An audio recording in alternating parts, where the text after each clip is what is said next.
kung sino yung mga generals who are tainted with corruption and drugs. And you know that I know, we all know, you better resign. You have no more future in the police.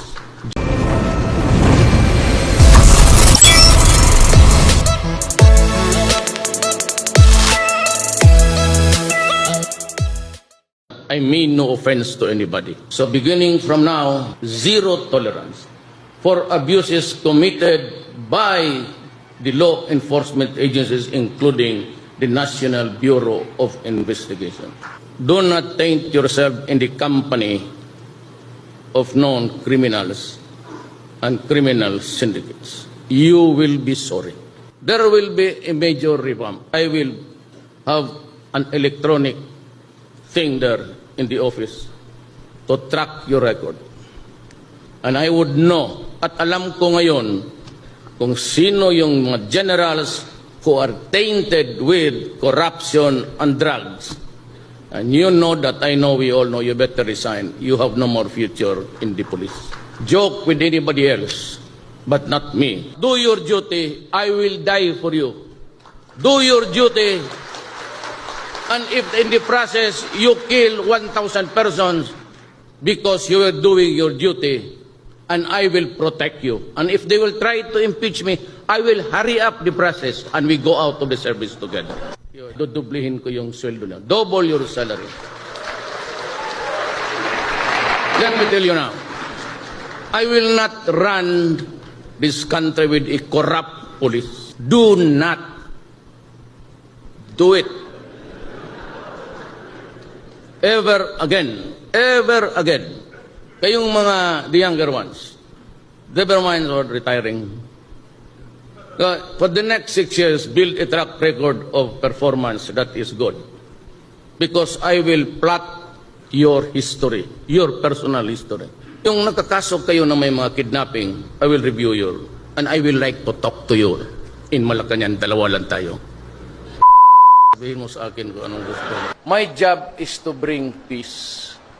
My job is to talk to the enemies of the state, to the Communist Party of the Philippines, to the MILF, and to the men, and see if I could make a difference in our lives. It is not a war to be fought forever. We cannot fight forever. We might have the weapons, the armaments, and the bullets, but the mortars. But does that not make a nation? My job is to bring peace. But hand in hand, I must also bring order in my country. Magbilang kayo ng oras. Ayoko ng araw.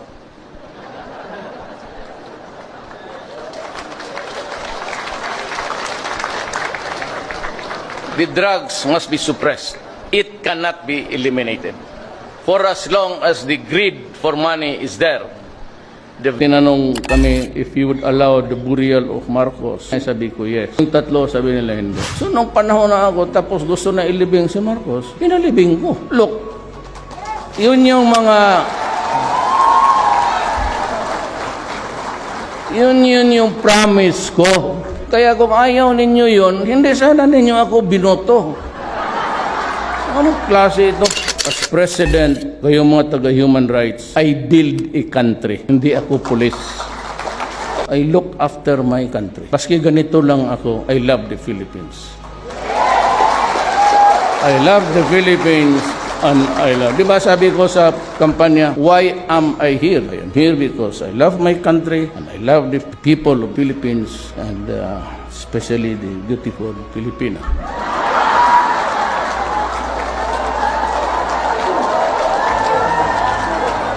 Kung nandito yung anak kong babae, ang gagalit ko.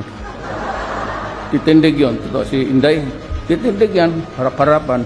Maldita yan. And nobody was mentioning about Mindanao. Taga Mindanao kami. Kung nagbubumbahan doon dito sa Pilipinas, nauuna kami. Simbahan, airport, Pantalan. So, I'm extra scared ako noon. Kung walang tao na magtutok. Yan lang ang promises ko. Yung mga drogista, do not destroy the future of the Philippines. Tapos, ilagay ninyo sa alanganin, isyabu ninyo tapos maging gonggong na. Pagtanda ko, sino ang susubo ng lugaw sa bunganga ako? Kasi 1/3 ng halos mga anak ng OFW sa droga. That's the survey of government. Sabi ko, putang ina ninyo.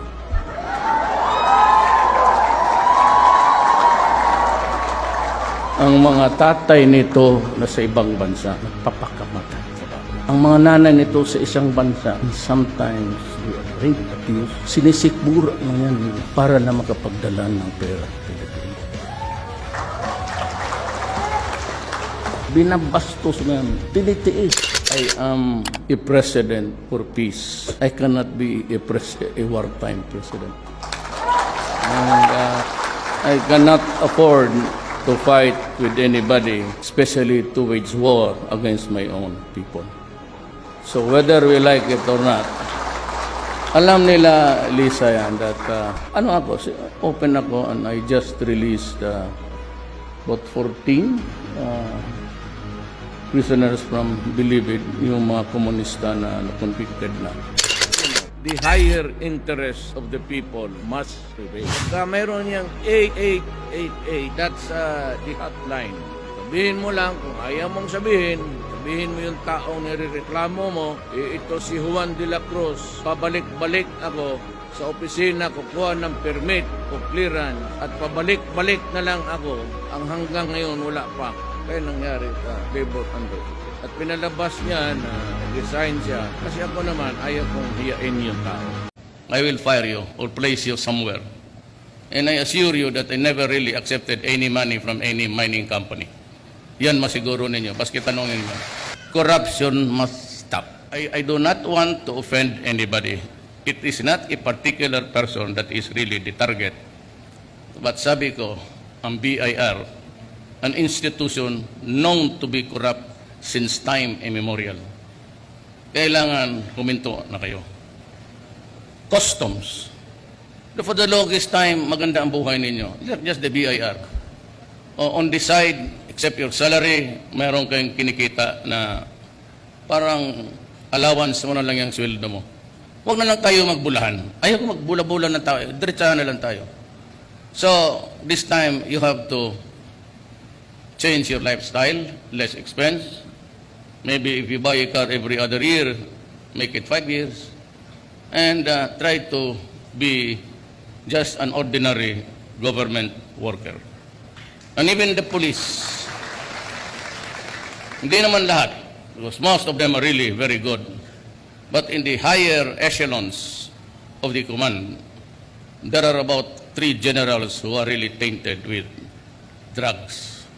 So sana alam naman nila that before I really assume office, mag-retire na lang sila at mayroon pa silang matanggap. Otherwise, I will name them publicly and ask for their resignation in public. So yan ang ano natin. Kasi wala namang, we all have feet of clay. Tao lang tayo eh. So may mga kasalanan rin tayo, but you know, making the people of the Republic of the Philippines your milking cow, mahirap yan. Hindi ako sanay ng ganon, and I do not want it. All, whatever be the government agency, wag mo talaga ako marinig na may corruption. Even with a whisper, I will fire you or place you somewhere. And I assure you that I never really accepted any money from any mining company. Yan masiguro ninyo. Baski tanongin mo. May pera ang gobyerno. May pera ang gobyerno. Nakokorrupt lang, pero may pera ang gobyerno. Kaya yung pera na yan, sagrado yan para sa akin. It does not belong to anybody's pocket. It will not make anybody of us here rich. None of that. Ang kami trabaho lang. Yan ang pinili namin. Ganun ang mangyayari. Tapos, sabi ko, wala tayong ibang public interest. Filipino people. Period tayo. Diyan tayo magpakamatay. Not every Filipino is given a chance to be a cabinet member or to be president. It would be an honor to die for you. Maraming salamat.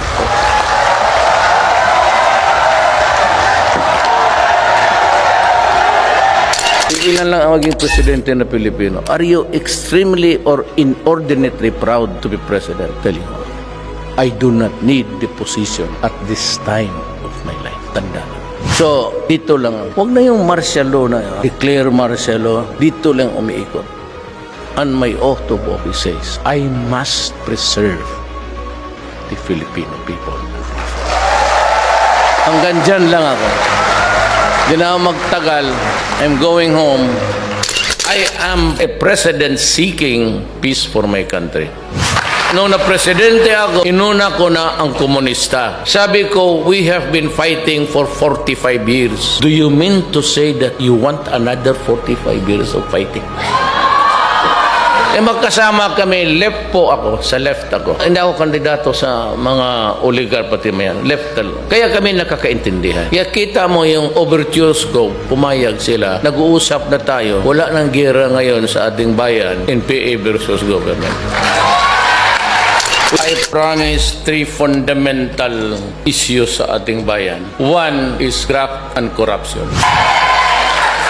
Ang analogy ko dyan is parang eroplano tayo na nandyan sa runway, bumubuelo na. For all these years, hanggang runway lang tayo, talagang hindi tayo naka-take off. And one of the things that I blame for this entire whatever, Filipino thing lang, is because of corruption. Has really pulled down the country considerably. Second ho, ang I promised you, itong drugs kasi mabigat na problema sa bayan.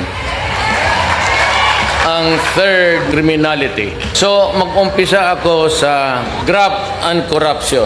Hindi ako nagbubula tapos ng eleksyon. Hindi na ako makatakbo uli. Sabi ko sa kanila, wag ninyong galawin yung maliliit na tao. Kasi yung maliliit na tao, yun yung nangailangan ng gobyerno. These are the guys who need the help or government just to be there. Yung mga mayayaman, hindi na kailangan yan. Pwede na ninyong nakawan. Sabi ko, pwede din yung k***apin.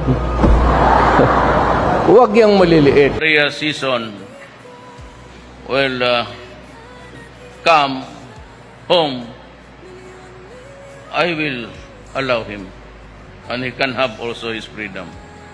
Maria Season is old, he's sick, and he deserves to be where he belongs, considering the imponderables of life.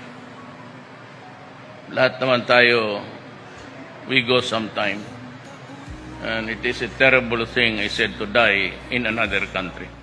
Hello, Tatay. I have no questions at all. I just want to say thank you that you have given us hope. Thank you so much. It will come to pass. Mahal na Pangulo, unang sa lahat, nagpapasalamat ako sa Panginoon. Kristiyano at Muslim kami. Ibinigay ka ng Panginoon sa amin. 1980 na kami dito. Kami po yung unang mga nurses dito. That was 1980. Wala pong presidente talagang nakatulong na malaki kung hindi kayo po. OFW, pagmamahal sa sundalo, pagmamahal po sa community. Ang inihiling ko lang po dito, dahil matagal na po ako dito, kailangan po namin ng hospital para po doon sa mga stranded. Dahil hindi po talaga tinatanggap ngayon sa hospital. Kailangan po ito. Yes, ma'am.